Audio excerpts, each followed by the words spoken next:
மேடையில் அமர்ந்திருக்கின்ற பெரியவர்கள், முன்னால் அமர்ந்திருக்கிற பெரியவர்கள், உங்கள் அனைவருக்கும் அன்பு வணக்கங்களை சொல்லிக் கொள்கிறேன். இந்த நிகழ்வு வெளியிலிருந்து பார்க்கிற பலருக்கு ரொம்ப ஆச்சரியத்தை கொடுக்கும். பாரதிய ஜனதா கட்சியினுடைய முன்னணி தலைவர்கள், தொண்டர்கள், நிர்வாகிகள் எல்லாம் கூடி ஒரு காங்கிரஸ் கட்சியினுடைய தலைவருக்கு பிறந்தநாள் விழா கொண்டாடி கொண்டிருக்கிறோம் என்பது அந்த ஆச்சரியமாக இருக்கும். காமராஜர் தன் வாழ்நாள் எப்போதுமே ஜனசங்கத்திலேயோ பாரதிய ஜனதா கட்சியிலோ இருந்ததே இல்லை. He was never the member of BJP. ஆனால் இங்கே இருக்கக்கூடிய பலரும் எப்போதும் காங்கிரஸ் கட்சியில் இருந்ததே இல்லை. அப்படி காங்கிரஸ் தலைவருக்கு பிஜேபி எப்படி விழா கொண்டாடுகிறது என்று பலருக்கும் ஆச்சரியமாக இருக்கும்.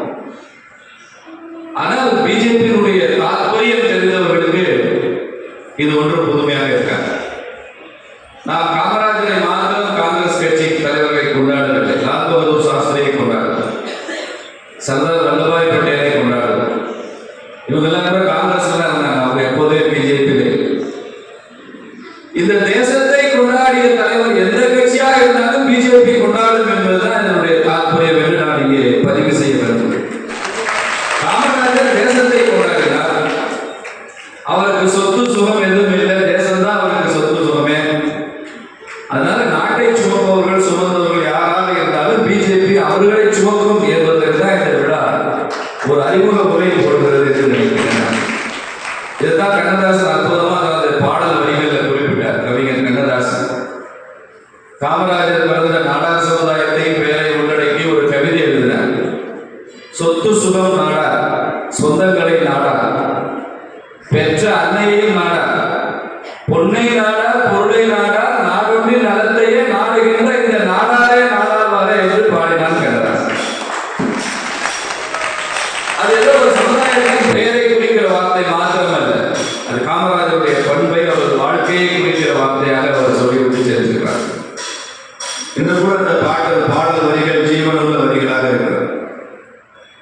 என்னை பொறுத்தவரை நான் பாரதிய ஜனதா கட்சியாக இருக்கலாம். ஆனால் எங்க அப்பா அவருக்கும் பிஜேபிக்கு சம்பந்தம் இல்லை.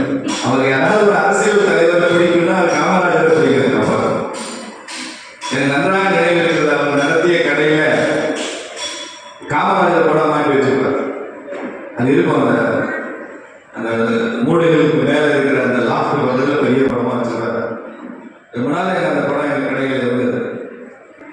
காமராஜர் 1975 அக்டோபர் 2 அவருடைய காலமான போது எங்கள் வீட்டில் பெரிய சோதனை போயிடுச்சு. அப்போ எங்கள் ஊரில் ஒரே ஒரு ஃபோட்டோ ஸ்டுடியோ வந்து 75 எனக்கு 11 வயதுன்னு வச்சுங்க. நான், என் தம்பி, தங்கை, அக்கா எல்லாம் போய் காமராஜர் படத்தை நடுவில் வச்சு அதுக்கு மாலையெல்லாம் போட்டு நாங்கள் எல்லாம் அவருக்கு வணக்கம் சொல்வது மாதிரி ஒரு புகைப்படம் எடுத்து போனோம். பிளாக் அண்ட் ஒயிட் படம், அந்த கடந்த படம் இன்னும் கூட எங்கள் வீட்டில் இருக்குன்னு நினைக்கிறேன். தேடி எடுத்தால் கிடைச்சது. அப்படி காமராஜர் இறந்ததை ஒரு பெரிய சோகமாக அனுசரித்தோம். அந்த அளவிற்கு காமராஜரை மக்கள் கொண்டாடினார். தமிழகத்தின் முதலமைச்சராக இருந்தார். அகில இந்திய காங்கிரஸ் கமிட்டியினுடைய தலைவராக இருந்தார். உங்க நாகர்கோவில் தொகுதியில இடைத்தேர்தலில் வெற்றி பெற்று நாகர்கோவில் நாடாளுமன்ற உறுப்பினராக இருந்தார். விருதுநகரில் அவர் எம்எல்ஏ எலெக்ஷன்ல 67 அவர் தோல்வி பெற்ற பிறகு சொந்த ஊர் சொந்தவன் அங்கீகரிக்காதவன் போனாலும் கூட நாங்கள் இருக்கிறோம் என்று அவருக்கு அங்கீகாரம் கொடுத்தவன் இந்த நாகர்கோவில் என்பதில் அவங்களுக்கெல்லாம் மகிழ்ச்சி உண்டு. 2 மிக பிரம்மாண்டமான ஆளுமைகளை நீங்க பாராளுமன்ற உறுப்பினராக இதற்கு முன்னால் தேர்ந்தெடுத்தீங்க. உங்களுக்கு காமராஜர், இன்னொன்று ஐயா தானுடிக்கிறார். அவர் இந்த பகுதியில் நாடாளுமன்ற உறுப்பினர். அவரும் ஒரு பிரம்மாண்டமான ஆளுமை. அப்படி ஒரு பெரிய வரலாற்று பாரம்பரியத்துக்கு சொன்னார். அவர் பேசிய டெக்ஸ்ட் மட்டும் பார்க்கக்கூடாது. அம்பேத்கர் என்ன சொன்னார், காந்தி என்ன சொன்னார், காமராஜர் என்ன சொன்னார், இதெல்லாம் டெக்ஸ்ட். ஆனால் அவர்கள் வாழ்ந்த காலகட்டம் என்னன்னு பார்க்கணும். அதான் கான்டெக்ஸ்ட். கான்டெக்ஸ்ட் இல்லாம டெக்ஸ்ட மாத்திரம் பேசிக்கிட்டு போறது அப்படிங்கிறது முழுமையான புரிதலாக இருக்க முடியாது. அப்போ காமராஜர் வாழ்ந்த கான்டெக்ஸ்ட் என்ன? 1903 பிறகு 47 வரைக்கும் 44 வருஷம், 44 ஆண்டுகள் இந்தியா வெள்ளைக்காரரிடம் அடிமை பிரிட்டிஷ் இந்தியாவாக இருந்தது. அப்போ பல இளைஞர்கள் காந்தியின் அறைகூவலை ஏற்று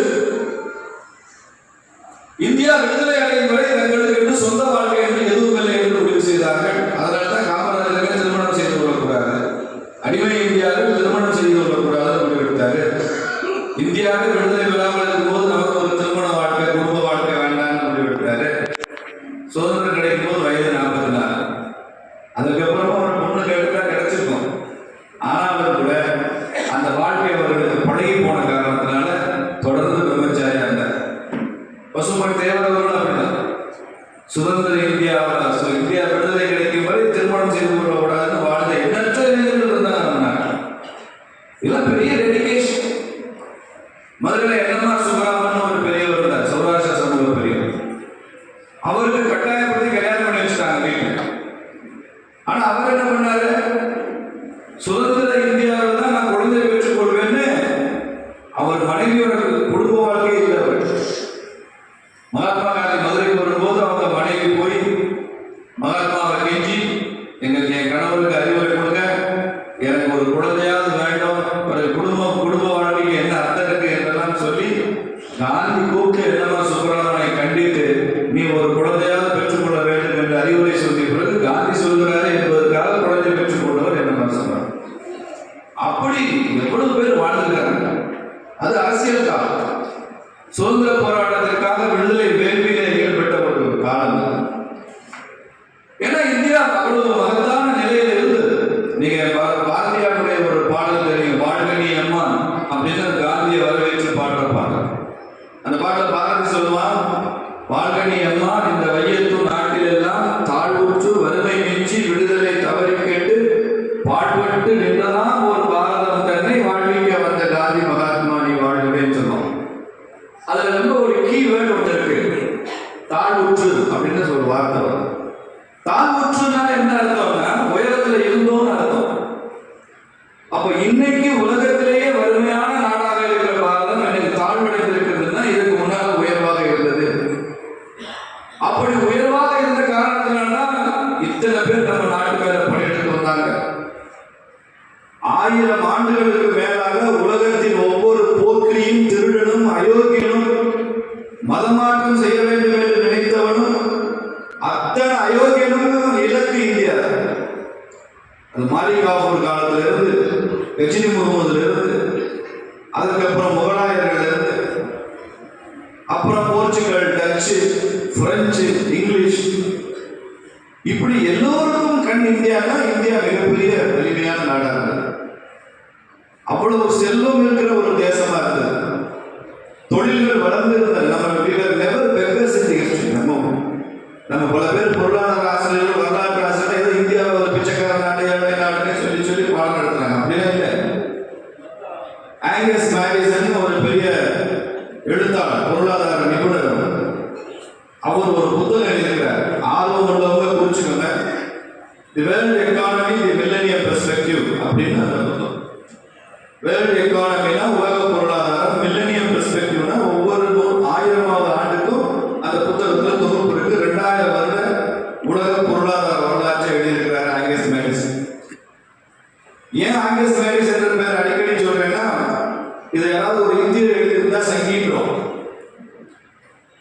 இது யாராவது தேஷ்பக்த் எழுதியிருக்காங்கன்றோம், பிஜேபி காரன்றோம், ஆர்எஸ்எஸ் காரன்றோம். யாராவது இந்தியாவை பத்தி பெருமையா பேசினா அவர் சங்கின்னு பேர். வந்தே மாதரம் நீங்க யாராவது சொன்னா அவர் சங்கி, ஜெய்ஹிந்த் யாராவது சொன்னா சங்கி. விவேகானந்தர் படம் வச்சிருந்தாலே சங்கின்றோம். விவேகானந்தர் ஒன்றும் ஆர்எஸ்எஸ் பிஜேபி மாத்திரம் சொந்தக்காரர் இல்லை, ஆனா அவர் சங்கி அப்படின்னு சொல்றாங்க.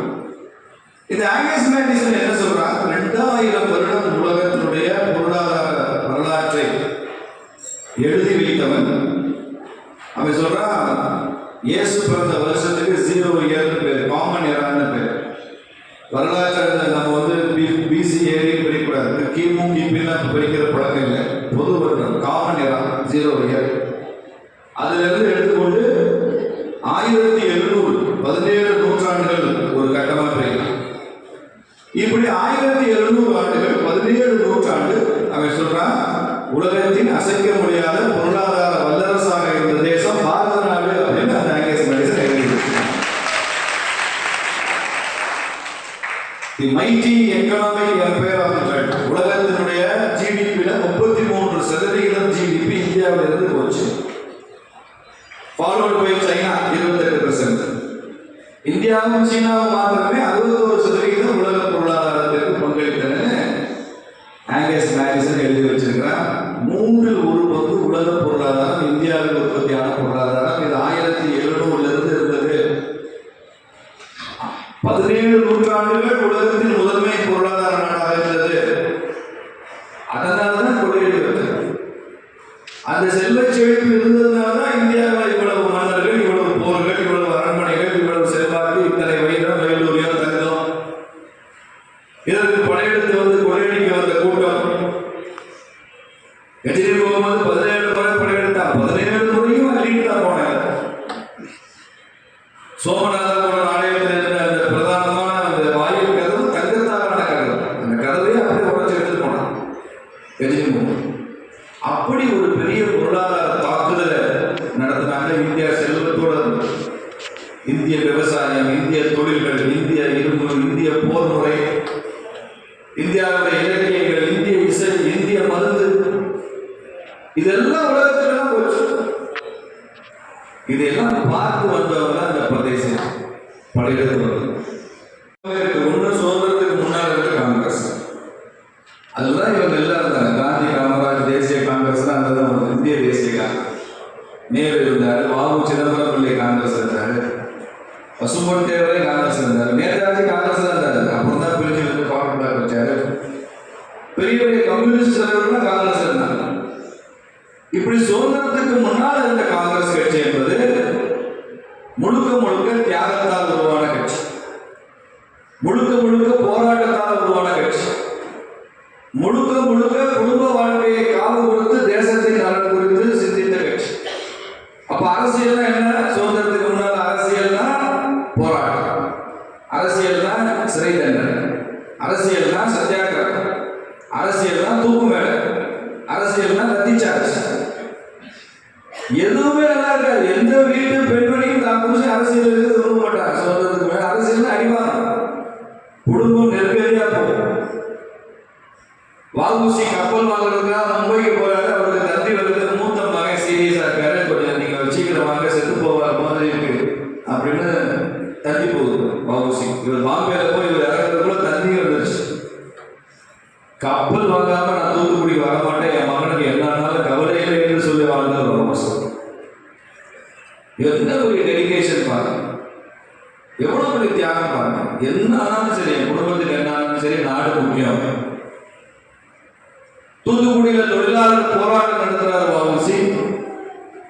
ஆயிரக்கணக்கான தொழிலாளர்கள் உடனே சம்பளத்தை கட் பண்றாங்க. ஆலை முதலாளி இவர் மனைவி நகையெல்லாம் விற்று அவங்களெல்லாம் தினசரி சாப்பாடு கொடுக்குறாங்க. எத்தனை நாளைக்கு சாப்பாடு கொடுக்க முடியும்? நகை விற்று ஒரு ஆயிரக்கணக்கான தொழிலாளர்களுக்கு ஒரு நாள் 2 நாள் தான் கொடுக்கலாம். அந்த அம்மா நகையெல்லாம் போச்சு. இப்படி பெரிய தியாகம் செஞ்ச காங்கிரஸ். அந்த காங்கிரஸை நாமளும் மதிக்கிறோம், போற்றோம், ஏற்றுக்கொள்ளும். கருத்து வேறுபாடுகளா? இந்தியா பாகிஸ்தான் பிரிவினையில காங்கிரஸ் எப்படி நடந்து கொண்டது, காந்தி எப்படி நடந்து கொண்டார், சிறுபான்மை சமூகத்தை தாஜா செய்வதில் காங்கிரஸ் எப்படி நடந்து கொண்டது, தேவையில்லாம காந்தி போய் கிலாஃபத் இயக்கத்தை ஆதரிச்சாரு, இதெல்லாம் விமர்சனம். ஆனால் இவர்களுடைய தியாகத்தை யாரும் மறக்க முடியாது. அவர்கள் யாரும் சுயநலவாதிகள் சொல்லிவிட முடியாது. நம்ம ஜவஹர்லால் நேருவுக்கு இந்த விஷயத்துல பாராட்டு. அவர் சுயநலவாதிகள், அவருடைய கொள்கைகள் தவறா போச்சு. சுதந்திரத்துக்கு அப்புறம் இன்னொரு காங்கிரஸ், அதுல என்ன பண்ணாங்க? சுதந்திரத்துக்கு அப்புறம்னா யாருக்கெல்லாம் சர்வோதயாவில் நம்பிக்கை இருக்கோ, கிராம வளர்ச்சியில நம்பிக்கை இருக்கோ, சேவையில நம்பிக்கை இருக்கோ, அவங்க எல்லாம் முழுக்க அந்த வேலைக்கு போயிட்டாங்க. ஜெயபிரகாஷ் நாராயணன் எனக்கு ஆட்சி அதிகாரம்லாம் வேண்டாம், நான் முழுக்க சர்வோதயாவில் ஈடுபடுவேன். வினோபாவா உள்ளவங்க நான் முழுக்க பூதாரி இயக்கம் போய் மக்கள்கிட்ட நிலம் வாங்கி நிலமில்லாத ஏழைகளுக்கு கொடுப்பேன் அவர் போயிட்டார். ஆச்சாரிய கிருபலானி, ஜேசி கிருபலானி, அவர் அரசியல் ஆட்சி பக்கமே வரல, அவர் முழுக்க போயிட்டார். எங்க ஊர்ல டாக்டர் ஜேசி குமரப்பான் இருந்தார், மிகச்சிறந்த பொருளாதார மேதை, கிறிஸ்தவர், ஜோசப் கார் யூனிவர்ஸ் குமரப்பான். அவரை பத்தி ஒரு செய்தியை ஒன்று சொல்ற கேளுங்க. அவர் கிறிஸ்தவர். அவர் சொன்னாரு, 3 படைகள் இருப்பது எல்லாருக்கும் தெரியும், தரைப்படை, விமானப்படை, ஆகாயப்படை. ஆனா 4வது ஒரு படை இருக்கின்றது உங்களுக்கு தெரியாது, அதுக்கு பேரு பாதிரி படை அப்படின்னு சொன்னாங்க. பாதிரிகளை படை, மிஷனரிஸ படைன்னு சொல்லி, அதுவும் இந்த நாட்டுக்கு பெரிய ஊடுபிடி விடுதலிக்கும்னு சொன்னவர் கிறிஸ்தவ அறிஞர் ஜோசப் கார்னஸ் குமரப்பா. அவர் இறந்ததுக்கு முன்னால உயிரிழந்து வச்சுட்டு இருந்தாரு. நான் கிறிஸ்தவனாக இருந்தாலும் எனது உடலை எரிக்க வேண்டும், புதைக்கக்கூடாது அப்படின்னு இருந்துச்சு. ஏன்னா எரிப்பதுதான் சுற்றுச்சூழலுக்கு நல்லது, புதைத்து கொண்டே இருக்க முடியாது. இந்துக்களுடைய இந்த பழக்கம் தான் உலகத்துக்கே சுற்றுச்சூழலுக்கு என்விரான்மெண்ட்டுக்கு நல்லது. அதனால நான் கிறிஸ்தவனாக இருந்தாலும் என் உடம்பை எரிச்சிருக்கேன்னு சொன்னாரு. மதுரை ஜிஹெச்சில் தான் அவர் இறந்தாரு. அவர் உடம்பை எரிச்சு அவர் விருப்பப்படி எரித்து அதை கொண்டு வந்து அந்த சாம்பல் அந்த அஸ்தியை தான் நம்ம அங்கே சமாதியாக வச்சு இன்னைக்கு கூட பார்த்துட்டு இருக்காங்க. மதுரை பக்கம் டீ கண்டு இப்படியெல்லாம் வாழ்ந்தாங்க. கொஞ்சம் பேர் ஆட்சி அதிகாரத்துக்கு போனாங்க. ராஜாஜி முதலமைச்சர் ஆனாரு, காமராஜர் ஆனாரு, ஓமந்தூர் ஓபி ராமசாமி ரெட்டியார் முதலமைச்சர் ஆனாரு, நேரு பிரதமர் ஆனாரு, மொரார்ஜி தேசாய் குஜராத்தில் பிரதமர் ஆனாரு, விஜயலிங்கப்பா கர்நாடகாவில் ஆனாரு, சஞ்சீவ் ரெட்டி ஆந்திராவில் முதலமைச்சர் ஆனார். இப்படி பல பேர் கற்பூரி தாக்கூர் வந்தாரு.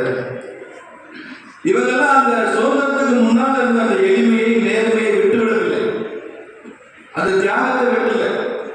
அவங்க பெற்றுக்கொண்ட அந்த பயிற்சியை ஆட்சியில் இருந்தாலும் முதலமைச்சரோ பிரதமராக இருந்தாலும் அமைச்சராக இருந்தாலும் தொடர்ந்தாங்க. காமராஜருடைய அமைச்சர்கள் 8 அமைச்சர்கள் கக்கன் உட்பட 8 முத்துக்கள். அவருடைய அமைச்சர்கள் தான் சீசு பண்ண முடியும். அவருடைய அமைச்சர்கள் இருந்தவர் தான் ஆர் வெங்கட்ராமன். ஆர் வெங்கட்ராமன் மாதிரி அமைச்சர்களை காமராஜர் நியமித்ததுனால தான் தமிழ்நாட்டில் பெரிய தொழில் புரட்சி ஏற்படும். நீ தமிழ்நாட்டில் எந்த இண்டஸ்ட்ரி பேர் சொல்லுங்க, அது காமராஜர் காலத்தில். திருச்சி பெல்லு காமராஜர் காலத்தில், ஆவடி தொழிற்சாலை காமராஜர் காலத்தில், தூத்துக்குடியில் இருக்கக்கூடிய துறைமுகம் எல்லாம் காமராஜர் காலத்தில் வந்து, ரயில்வே கோச் ஃபேக்டரி பெரம்பூர்ல இருக்கிற integral railway coach factory Kamarajar காலத்தில் இருந்தது. எல்லாமே தமிழ்நாட்டில் எந்த அணைக்கட்டு பேர் சொல்லுங்க, உங்க மாவட்டம் உட்பட காமராஜர் காலத்தில் அந்த டேம், வைகை டேம் உட்பட, உங்க ஊர்ல கோதையாறு டேம் உட்பட, பேச்சிப்பாறை, பெருஞ்சாணி அணை உட்பட எல்லாம் காமராஜர் சொல்லுவாங்க. அணைக்கட்டோ காமராஜர், தொழிற்சாலைகளோ காமராஜர். இப்படி எல்லா வளர்ச்சிக்குமான பள்ளிக்கூடங்கள் ஆரம்பிச்சாங்க மாத்திரம் தான் நாம சொல்றோம். ஆயிரக்கணக்கில் புதிய புதிய பள்ளிகளை துவங்கி எல்லோரையும் படிக்க வைத்த பெருந்தலைவர் காமராஜர் என்பது நமக்கு தெரியும். ஆனால் அது மாத்திரமல்ல, அதற்கு பின்னால் இருக்கிற இந்த பின்னை நமக்கு தெரியாது. தொழில்கள், அணைக்கட்டுகள், விவசாயம், மிகப்பெரிய விவசாய புரட்சி தமிழ்நாட்டில் நடந்து தமிழ்நாட்டினுடைய உணவு உற்பத்தி அதிகமானது காமராஜர் காலம். இதெல்லாம் நமக்கு தெரிவதில்லை. இவ்வளவு வளர்ச்சியும் காமராஜர் செய்வதற்கும் காமராஜருக்கு பின்னால் வந்த திராவிட கட்சி தலைவர்கள் செய்வதற்கும் ஒரு அடிப்படையான வித்தியாசம் இருக்கு நமக்கு தெரியும். எம்ஜிஆரும் மகத்தான தலைவர் தான், அவரும் மக்கள் நலன் உள்ளவர். ஜெயலலிதா, கருணாநிதி, அண்ணாதுரை. இதுல அண்ணாதுரை அவர்களை மாத்திரம் எடுத்து விடணும். ரொம்ப குறுகிய காலம் ஆட்சி இருந்தார், 1.25 வருஷம் 1.5 வருஷம். அவர் பெரிய சொல்லிக்கிற மாதிரி பெரிய ஆட்சி முறை அமையல. ஏன்னா அவருக்கே உடல்நலம் இல்லாமல் போச்சு. அப்போ அதற்கு பின்னால் வந்த திராவிட கட்சியினுடைய ஆட்சியில தமிழகம் வளர்ந்தது என்று சொல்வதற்கும் காமராஜர் ஆட்சியில் தமிழகம் வளர்ந்ததற்கும் என்ன வித்தியாசம் தெரியுமா? 10 பைசா லிக்கர் இன்கம் இல்லாமல் தமிழ்நாட்டை வளர்ச்சி பாதை கொண்டு வருவார் காமராஜருடைய 2 திட்டங்களுக்கு பின்னால ஒரு குடிச்சதுல இருந்து அரசுக்கு வரி வருவாய், டாக்ஸ் ரெவன்யூ வந்தது. அந்த பணத்துல வச்சுதான் இந்த நிர்வாகம் நடக்குதுன்னு 1 பைசா. ஒரு மாநிலத்தில் பூரண மதுவிலக்கை வைத்துக் கொண்டு மக்களை குடிப்பழக்கத்திற்கு ஆளாகாமலும் பார்த்துக் கொண்டு அந்த மாநிலத்தை தமிழ்நாட்டின் முதன்மை மாநிலமாக கொண்டு வரலாம் என்று நிரூபித்தவர் காமராஜர். அந்த சவாலை ஏற்றுக்கிறதுக்கு இந்த 2 திராவிட கட்சி தலைவரும் தயாராக. நான் இந்த மேடையிலே ஸ்டாலினுக்கு ஓப்பனா சவால் இருக்கு. திமுக சொல்றாங்க, என்ன பிஜேபி மதுவிலக்கை பற்றி பேசுறாங்க. கர்நாடகாவில் மதுவிலக்கு இல்லையா? இருந்ததா? நீங்க ஆட்சி செய்யற பாண்டிச்சேரியில மது இருக்கு, நீங்க ஆட்சி செய்யற உத்தரப்பிரதேசல மதுவிலக்கு கொண்டு வந்துட்டீங்களா? இப்படி பேசலாம் திமுக.